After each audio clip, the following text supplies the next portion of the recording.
Olá para você que está sempre por aí acompanhando o que é destaque em Divinópolis e região. Estamos de volta para levar até você um assunto do seu interesse, o mais factual, né, do momento. São eleições 2022, terminou no último domingo com a eleição do presidente Luiz Inácio Lula da Silva, do PT, e alguns governadores de 12 estados do Brasil. De domingo para cá, vários assuntos, né, tomaram contas das redes sociais, pessoas foram às ruas, fizeram atos. E para falar sobre esses e outros assuntos, envolvendo ainda o processo eleitoral, o Agora recebe hoje a presidente da 48ª subseção da OAB de Divinópolis, Ellen Lima. Seja muito bem-vinda mais uma vez. Olá, tudo bem, Gisele? Boa noite a todos os espectadores aí, assinantes do Jornal Agora. É sempre muito bom estar com vocês. Então, Ellen, o mais agravante de domingo para cá, né, foram os atos, bloquearam diversas rodovias pelo país, inclusive Divinópolis, né, vários pontos em Minas Gerais. É um direito de protestar, mas o que foi questionado durante esse movimento é o bloqueio de pessoas, né, cerceou o direito de ir e vir de muita gente. Nesse sentido, até que ponto é legal? O que acontece? Essa questão do direito de ir e vir é um princípio constitucional e considerado um direito constitucional. E por que a gente fala que o princípio de ir e vir, o direito de ir e vir, ele não pode ser cerceado? Porque aqui nós estamos contrastando dois direitos, o direito, né, da manifestação livre, de ter os protestos, desde, né, que não sejam questões aí de ameaças e nem de violências, é um direito do cidadão. Mas a partir do momento que esse direito seu colide com o de outras pessoas, aí um pensamento de qual direito seria mais importante. É difícil nós avaliarmos isso tudo, mas quando nós falamos que o direito de protesto, o direito de manifestação não pode impedir o cidadão que vai trabalhar, que tem que cumprir uma agenda, ou até mesmo questão de saúde, nós vimos aí muitas pessoas que reclamaram que foram impedidas de comparecer em exames, em consultas, de ir a hospitais. Então, isso aí já são direitos fundamentais que tem que sobrepor a essa manifestação, né, de greves e protestos. Então, por isso que foi muito debatido essa condição de quais direitos seriam mais importantes. No caso, o direito de ir e vir, ele se sobressai em cima aí ao direito de manifestação. Você pode protestar, você pode dizer aí de que forma você não concorda com certas coisas, mas você também não pode impedir os outros de cumprirem com os seus direitos, com os seus deveres. Você tem que respeitar as pessoas que não estão ali inseridas com você nesse contexto de manifestação. Neste caso, desses protestos aí nos últimos dias, inclusive força policial, né, não conseguiu tirar. Neste caso, o que fazer nessas situações de exagero e de não obedecer às leis?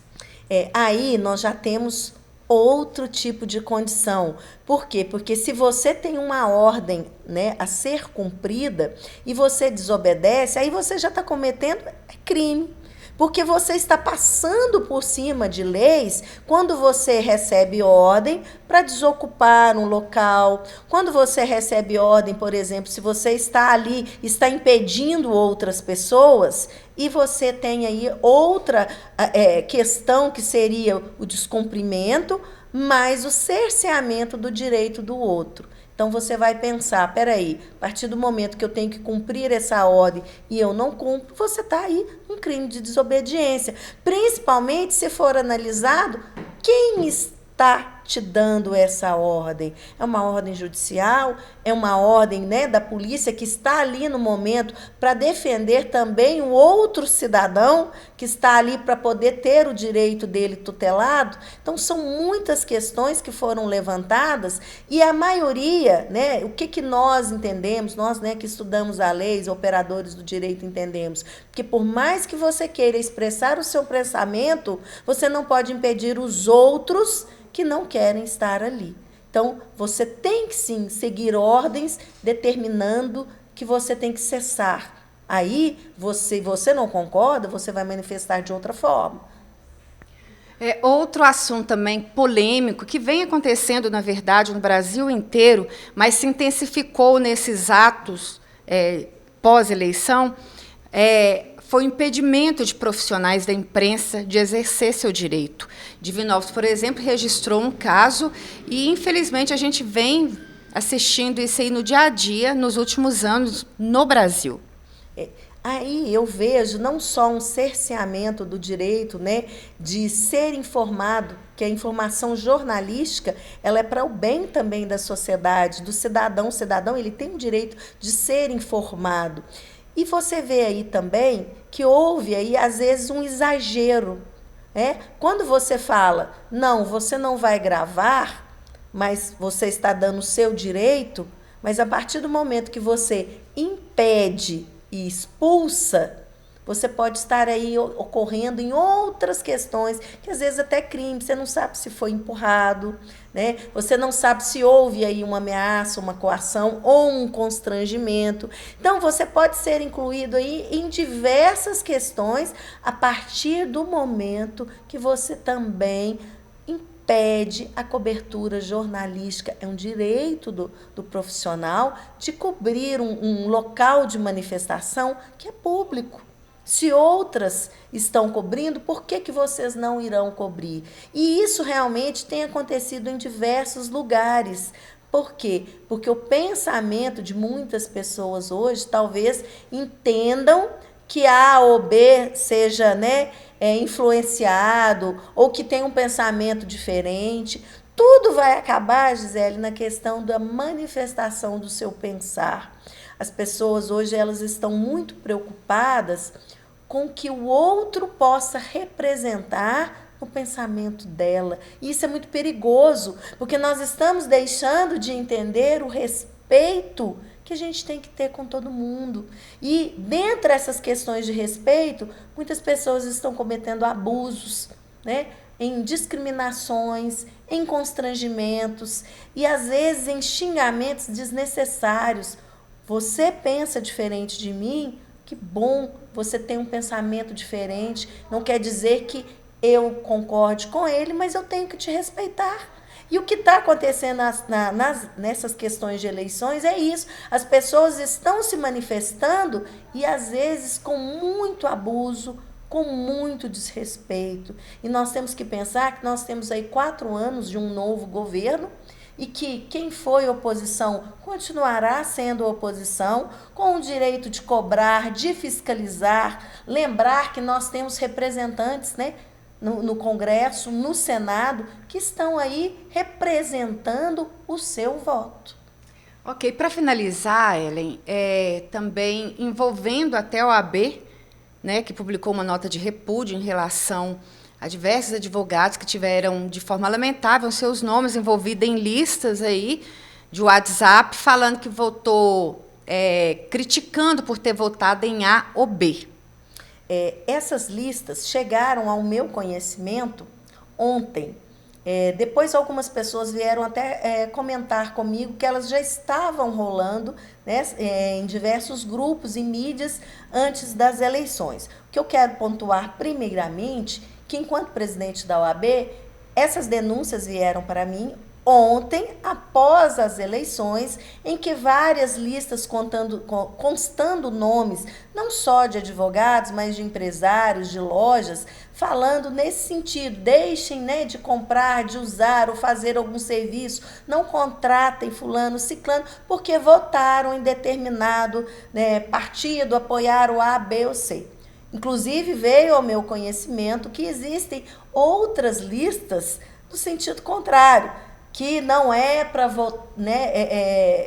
contratar A, B ou C, porque votou também no antigo presidente. Então, nós temos 2 tipos de pensamento, mas 2 tipos de pensamentos em que o objetivo nosso, enquanto OAB, enquanto profissional de direito, é do liberdade de expressão. A liberdade de expressão, ela tem que ser respeitada. Ela só não será respeitada quando você abusar do seu direito. Mas quando você está falando em eleição, em voto, é um direito de um cidadão se manifestar. Eu apoio fulano, eu apoio ciclano, eu vou votar em A, eu vou votar em B, porque eu entendo assim. Isso é liberdade de expressão. E nós temos essa liberdade de falar e apoiar o candidato que se identifica melhor com os nossos princípios.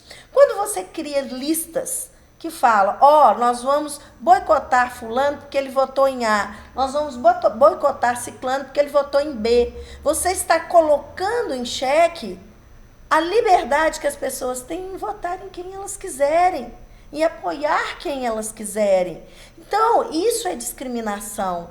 E quando você aponta esse tipo de discriminação e você causa prejuízo àquele que está naquela lista, porque isso pode acontecer, até mesmo quebra de contratos, porque a pessoa se sentiu ali no direito de expor o outro como que a escolha dele não serve para mim, então não vai servir mais para ninguém. Então você é uma espécie de coação, é um constrangimento. Então nós, a OAB, ela não coaduna com esse pensamento. E nós estamos do lado da advocacia porque vários advogados foram citados nessas listas, independente de qual lado, se é lado A ou lado B. Nós defendemos a livre manifestação do pensamento com responsabilidade, não compactuamos com nenhuma forma de discriminação e de preconceito.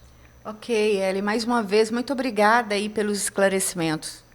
Nada, me coloco à disposição do jornal, sempre parceiro da OAB.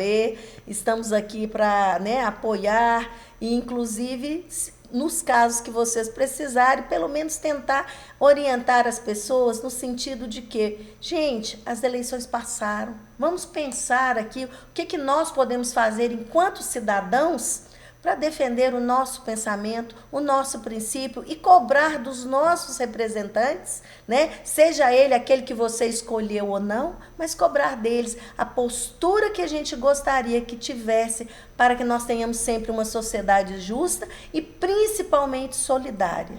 Ok. E se você quiser ficar por dentro deste e de outros assuntos, então fique com a gente.